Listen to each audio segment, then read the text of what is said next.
અથવારો જીવવા જેવી લાગે, જેવી લાગે,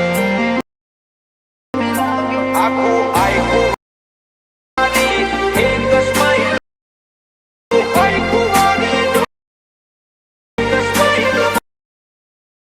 તમારો મળ્યો જીવવા જેવી લાગે.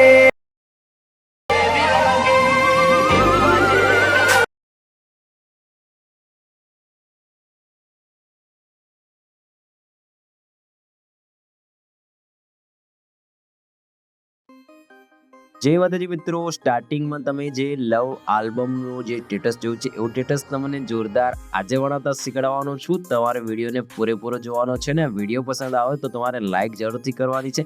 ઠીક છે મિત્રો, અને ચેનલ પર નવા આવ્યા હોય તો ચેનલને સબસ્ક્રાઈબ કરજો ને મિત્રો. આપણે આ લવ આલ્બમ 19 છે, ઠીક છે, મતલબ આગળના 19 આલ્બમ આપણે બનાવેલા છીએ અને જે પણ મેં વેબસાઇટ પર જે આલ્બમ નાખેલા છે એ જે વેબસાઇટ છે એ ક્રશ થઈ ગઈ છે, મતલબ અત્યારે બંધ થઈ ગઈ છે, ઠીક છે. તો મિત્રો હું ટ્રાય કરું છું કે મેં જેટલા પણ આલ્બમ છે એટલા બધા પાછા લાવવાના છે અને ટેલિગ્રામ ચેનલ પર જે એની લિંક છે એ અપલોડ કરી દેવાની છે, ઠીક છે. તો તમારે ટેલિગ્રામ ચેનલ જોઈન કરી લેવાની છે ને બધા આલ્બમ તમને ત્યાં મળી જશે, ઠીક છે મિત્રો. અને અત્યારે આપણે જે આ 19મો આલ્બમ છે એ અત્યારે અહીંયાથી શરૂ કરીએ, ઠીક છે. અને આનામાં તમારે શું કરવાનું છે કે ફર્સ્ટ તમારે ગીત ચેન્જ કરવું હોય તો તમે કોઈ પણ તમારા રીતે ગીત રાખી શકો છો, ઠીક છે. હિન્દી, ઇંગ્લિશ, જે પણ તમારે ગુજરાતી જે પણ ગીત રાખવાનું હોય એ તમે અહીંયાથી રાખી શકો છો. પહેલાં તો આપણે અહીંથી અલાઇટ મોશન એપ્લિકેશનમાં જતા રહીશું. આનું મોડ વર્ઝન તમારે જોઈતું હોય તો આપણે ટેલિગ્રામ ચેનલ પર મળી જશે તમને, ઠીક છે. અને અહીંયાથી દેખો સોંગ બધું તમને અહીંયાથી મળી જશે. અહીંયા તમારે એક બેકગ્રાઉન્ડ એડ કરવાનું છે. પહેલાં બેકગ્રાઉન્ડ એડ કરી લઈએ તો પ્લસના નિશાન પર ક્લિક કરવાનું છે અને મીડિયામાં જતી રહેશે. જે બેકગ્રાઉન્ડ હશે એ મિત્રો તમને સીધું ટેલિગ્રામ ચેનલમાં મળશે, તો તમારે ટેલિગ્રામ ચેનલ જોઈન કરી લેવાની છે. ત્યાં તમારે બેકગ્રાઉન્ડ બધું જે મટીરિયલ છે તમને મળી જશે, ઠીક છે. અહીંયાથી તમારે એક બેકગ્રાઉન્ડ છે હું તમને આપીશ. તો મિત્રો આ રીતનું એક બેકગ્રાઉન્ડ હશે તમારે લઈ લેવાનું છે. આને એકદમ ફૂલ સ્ક્રીન કરી લેવાનું, ઠીક છે. અને બધાની નીચે લઈ લેવાનું છે આ રીતે મિત્રો સોંગની ઉપર રાખશું અને આ રીતે નીચે લઈ લેવાનું તમારે. અને એની સાઈડ છે આપણે લાસ્ટ સુધી પહેલાં મોટી કરી લેશું આ રીતે.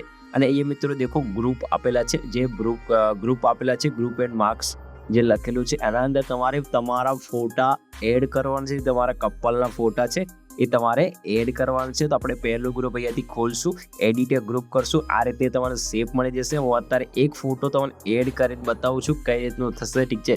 આ રીતને તમારે પ્લસના નિશાન પર ક્લિક કરવાનું છે, મીડિયામાં જતું રહેવાનું છે. અને અહીંયાથી ધારો કે કોઈ પણ જે તમારો ફોટો હોય એ ફોટો અત્યારે તો એક મિનિટ,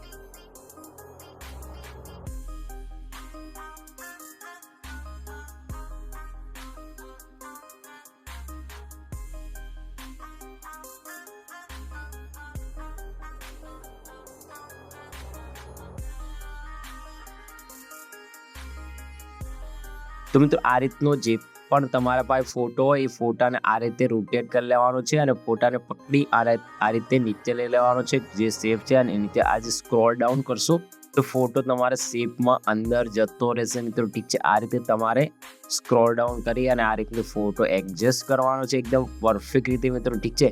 તો આ રીતે જે રીતે હું એડજસ્ટ કરું છું એ રીતે તમારે પણ એડજસ્ટ કરી લેવાનું છે. અને અહીંયા ફોટાની જે સાઈઝ છે આપણે અહીંયાથી લાસ્ટ સુધી મોટી કરી લેશું, એકદમ પરફેક્ટ સેટ થાય એ રીતે. ફોટો થોડો સેટ નથી થયો તો એને થોડો ફોટો અત્યારે અહીંયા બીજો એડ કરવાનો હતો ને આપણે બીજો એડ કરી નાખ્યો છે. તો આ રીતે સેટ થાય એ રીતે તમારે સેટ કરી લેવાનો છે.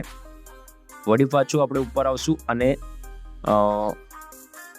પલ્લા નિશાન પર ક્લિક કરશું. આ રીતે અહીંયા પણ એક ફોટો એડ કરીને બતાવી દઈએ તમને, ઠીક છે. તો તમારે પરફેક્ટ એકદમ અંદાજ આવી જાય કઈ રીતનું કરવાનું છે. આ રીતનો ફોટો લઈ લેવાનો છે, રોટેટ કરી લેવાનો છે 90 ડિગ્રી સુધી આ રીતે અને નીચે લઈ લેવાનો છે. અને વળી પાછું આ રીતે એની સાઈડને નાની કરશું.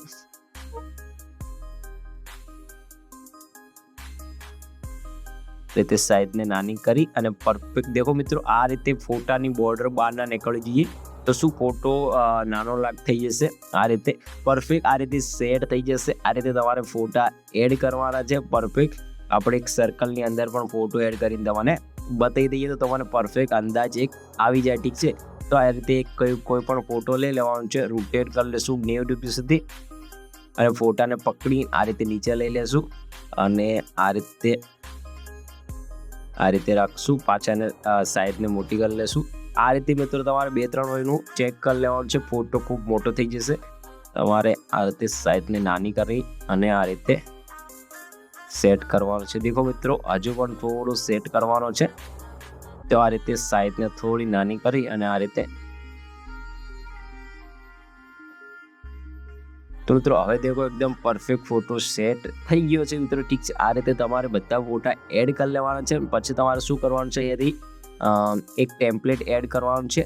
ઠીક છે, અહીંયાથી તમારે ટેમ્પલેટ કઈ રીતની એડ કરવાનું છે, પ્લસના નિશાન પર ક્લિક કરવાનું છે, મીડિયામાં જતું રહેવાનું છે અને ત્યારે હું તમને એક ટેમ્પલેટ આપી દઈશ. એ ટેમ્પલેટ તમારે એડ કરવાનું છે. તો મિત્રો આ રીતનું એક ટેમ્પલેટ હશે, તમારે એડ કરી લેવાનું છે. તમારે શું કરવાનું છે, લાસ્ટ સુધી જતું રહેવાનું છે અને પરફેક્ટ ટેમ્પલેટની સાઇઝ છે. તમારે અહીંયાથી ઓપેસિટી બ્લેન્ડિંગ ઓપેસિટી વાળી લાઈન પર જતું રહેવાનું છે અને જે લાઇટિંગ છે એને તમારે અહીંથી સ્કીન કરી દેવાનું છે. ઠીક છે મિત્રો, આ રીતે તમારે પરફેક્ટ સેટ થઈ જશે મિત્રો. ઠીક છે, આ રીતે તમારે કરી લેવાનું છે અને પહેલાં તો આપણે તમારા ફોટા બધા એડ કરી લેવાના છે અને અત્યારે તમારે શું કરવાનું છે, અત્યારે સ્કીપ કરવાનું છે અહીંયાથી અને પાછો તમારે વિડીયોને એક્સપોર્ટ અહીંયાથી કરી લેવાનો છે.